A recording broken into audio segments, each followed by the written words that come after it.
A ver, ¿qué pasaría si un presidente en pleno ejercicio de sus funciones fuera detenido por una potencia extranjera? Vamos a explorar un escenario geopolítico que, aunque es ficticio, se siente muy plausible. Nos situamos en Venezuela, en el año 2026. Aquí, un solo evento podría cambiarlo absolutamente todo. La fecha es el 3 de enero de 2026. Y el mundo, de repente, se detiene. En una jugada que sacude toda la geopolítica internacional, una operación militar de Estados Unidos captura al presidente de Venezuela, Nicolás Maduro. Este es, literalmente, el momento exacto en que todo cambia. Bueno, para entender el panorama completo, primero hay que analizar el evento en sí. ¿Cómo fue que se llevó a cabo esta operación? Y, sobre todo, ¿cuáles fueron las consecuencias inmediatas? La operación, con el nombre clave Determinación Absoluta, se ejecutó en 3 fases rapidísimas y letales. Primero, una serie de ataques aéreos coordinados para neutralizar cualquier posible respuesta militar. Inmediatamente después, la captura de Maduro y su esposa, Cilia Flores. Y finalmente, su extradición a Estados Unidos. 3 pasos. Un cambio de régimen. A ver, es importantísimo entender que esto no se manejó como un conflicto diplomático, para nada. Los cargos que se presentaron en una corte federal de Nueva York son gravísimos: narcoterrorismo, importación de cocaína.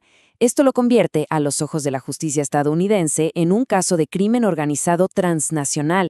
Y de repente, toda esa cruda realidad se reduce a esto: un número. Más allá de los títulos, del poder, de todo, Nicolás Maduro se convierte en el prisionero federal 0073506. Este simple detalle lo despoja de su estatus de jefe de Estado y lo pone al nivel de cualquier otro acusado en el sistema judicial de Estados Unidos. Ahora, con el presidente detenido en el extranjero, veamos cómo se vive esto en el terreno. Venezuela, como es de esperar, se sumerge en un estado de confusión y de shock total. Y esto nos lleva a una paradoja bastante interesante. Si una gran parte de la población consideraba a Maduro un dictador, uno pensaría que las calles habrían estallado en celebración, ¿cierto? Pues no fue así. La reacción general fue de silencio, incluso de miedo. Entonces, ¿qué estaba pasando realmente? La respuesta está en el control. El nuevo gobierno activó de inmediato un mecanismo legal de control extremo. En la práctica, este decreto criminalizaba cualquier muestra de apoyo a la operación estadounidense, incluyendo el simple hecho de celebrar. Se trataba de controlar la narrativa desde el minuto cero. Y la represión, claro, no se hizo esperar.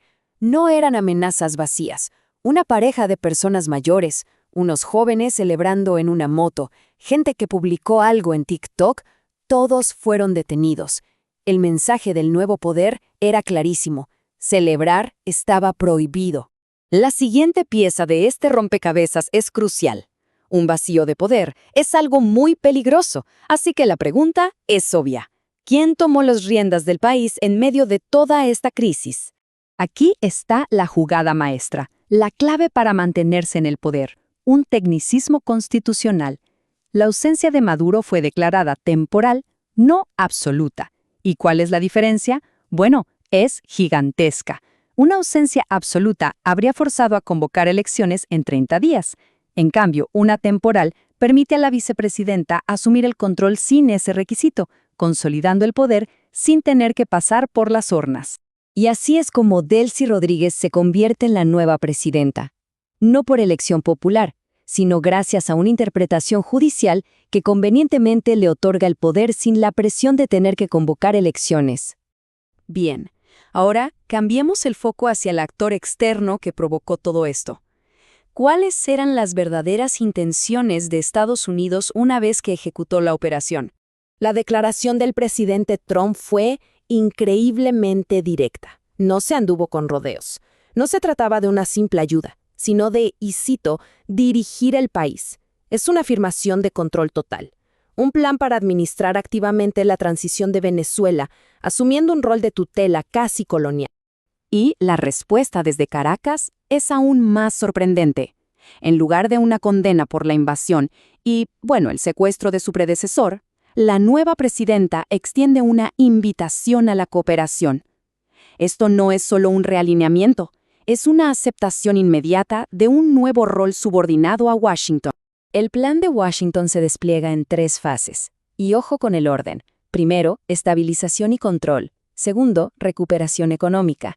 Y solo al final, muy al final, una transición política. Es un enfoque que claramente prioriza el orden y la economía por encima de la democracia inmediata.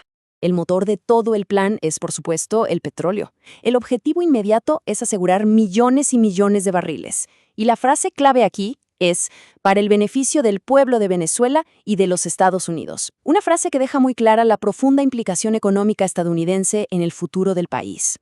Pero claro, la situación interna no es tan simple. El chavismo sin Maduro no es un bloque monolítico ni mucho menos. Empiezan a surgir tensiones y luchas de poder muy fuertes. Esto nos lleva a la pregunta más explosiva de todas. ¿Fue una traición? La rapidez, la aparente facilidad de la operación, todo levanta la sospecha de que la captura de Maduro quizás no fue una sorpresa para todos, sino el resultado de un acuerdo negociado desde su propio círculo de poder. Y no es solo especulación, ¿eh? Las pistas están ahí. Conversaciones secretas previas entre ambos gobiernos, una defensa militar venezolana que fue, digamos, sorprendentemente débil durante el ataque, y la inmediata, casi sospechosa colaboración que surgió justo después. Juntas, estas piezas pintan el cuadro de un posible acuerdo. El régimen entonces se fractura en 2 grandes bandos. Por un lado, los pragmáticos, liderados por Delcy Rodríguez, que ven la colaboración con Estados Unidos como la única vía para sobrevivir. Y por el otro, la línea dura de Diosdado Cabello, que controla las fuerzas de represión y se aferra a la ideología. La lucha entre estos 2 bandos definirá el futuro de Venezuela. Bien, llegamos a la sección final. Con todas estas piezas sobre la mesa, ¿qué caminos se abren para Venezuela a partir de ahora? Vamos a explorar los posibles escenarios.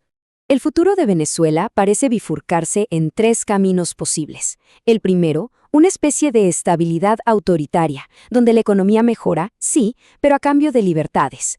El segundo, una salida democrática genuina, impulsada por la presión de la gente y del exterior. Y el tercero, que es el más peligroso, una guerra interna por las ruinas del poder chavista.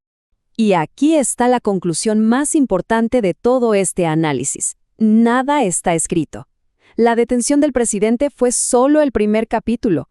No es para nada el final de la historia. El futuro no va a ser automático.